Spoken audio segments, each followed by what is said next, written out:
Guys.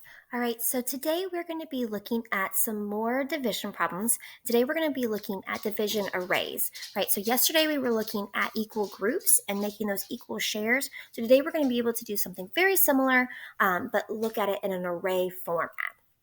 Okay, so we're going to use arrays to solve the division number sentences while playing division arrays. So this is actually going to be practice today by playing this game. So hopefully you guys will like that. This is similar to yesterday's message, right? That it's going to help us when we want to share things and divide it up. And it's still part of that same standard of being able to understand this concept of division and show that through a sketch.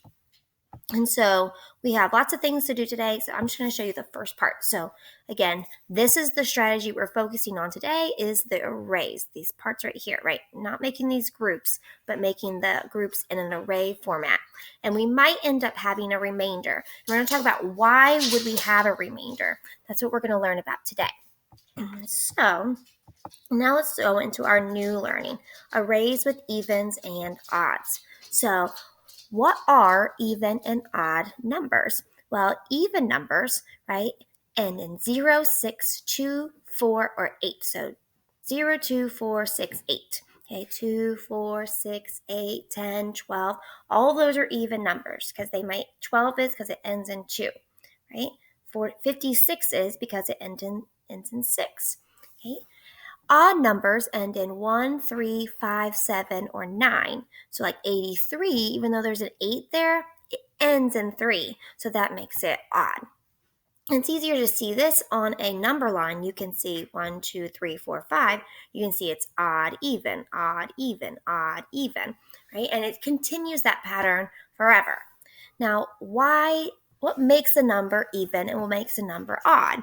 Well, an array is a great way to see why this is. If you look here, we've got 4. There's 2 rows with 2 in each row. Well, if you add one more dot to make the number 5, well, now look, that's now odd, right? It doesn't fit. It's not an even group, right? They're not equal groups. This is its own little group here, right? You've got 2 equal groups with 1 remainder. Because 2 plus 2 is 4, but when you add that one more, it's 5, right? Here, it's 2 equal groups. 4 is even, 5 is odd. And that's all that it's referring to, is that there's that remainder that makes it not equal anymore.